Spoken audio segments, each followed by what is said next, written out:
Welcome back to another episode brought to you by GamesGlitches. And in today's episode, we're gonna take a look again at crafting material exploits. Also, please note that this still works after today's patch, the April 1st, so you are perfectly able to continue doing this. I also noticed that there were a lot of questions on my forums and a lot of people telling me that this doesn't work the way I say it does, so I figured I would make a full video where I show mathematically, through math, how this actually financially benefits you quite greatly. So, let's take a look at the exploit.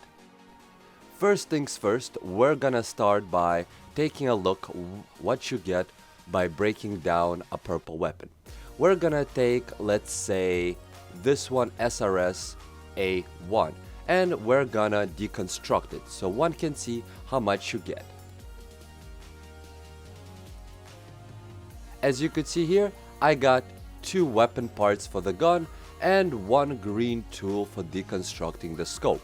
That message that you just seen previously, that was telling me that there are attachments on my gun. So please ignore this 1 tool and purely look at this 2 weapon parts. So by deconstructing a level 30 purple item, I only managed to obtain 2 weapon parts.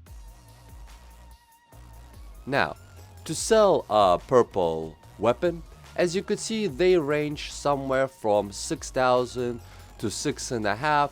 Let's say we'll just round it off to make the math easier, 6,000 credits. So if I would sell this weapon to the merchant, he would make 6,000 credits.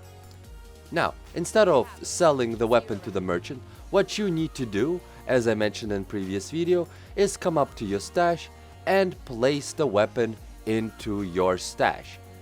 As such, well, I already have here weapons, actually quite identical, and my stash is full for these demonstration purposes. As you could see, I have purple weapons in here. All you need to do is relog on your alt character. Now what you need to do is walk up to the stash, open the stash, take out the items, sell them to the merchant. I already unfortunately accidentally sold them all, but you could take them out with your level 6. Then walk up to the merchant and start buying different weapons. Now, in the last portion, we already established that a single purple weapon costs to sell to the merchant for 6,000 credits. Correct. Now, what you need to do is to find a merchant that sells a pistol. As you could see, this one costs 1,400. For argument's sake, let's round it off to 1,500 because we rounded off the other weapon, to be fair and square. So the other weapon would be this weapon would be 1,500. So for the price of 1 weapon, you can buy 4 of these. Each pistol breaks down into a single weapon part, meaning that when you buy 4 pistols for the price of selling 1 purple weapon, you will get 4 weapon parts. When you break down a purple weapon, you only get 2. So this allows you to literally generate twice as many weapon parts as you could have by just simply breaking down that purple that you have on your main character. Now, after you're done buying your cheap weapons, what you have to do is now deposit them into your stash. Then, of course, you would log in your main character, go to your stash, and take everything out of the stash that is the blue weapon. Then you would go to your weapons, mark them as junk, and deconstruct. And there you have it. You have obtained blue weapon parts.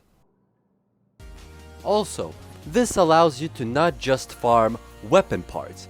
What you could do, you could also farm yourself some fabric. For example, if you would notice here that the pads and the backpack, everything costs around 1,000. well, 1200. The gloves themselves go as cheap as 750. Also, please note that you would need to be level 6 for the first blue items to show up. Do not go past level 6 because at level 7, stuff will be also more expensive. Roll a third character if you have to. But, so you could see, you could also buy yourself the knee pads,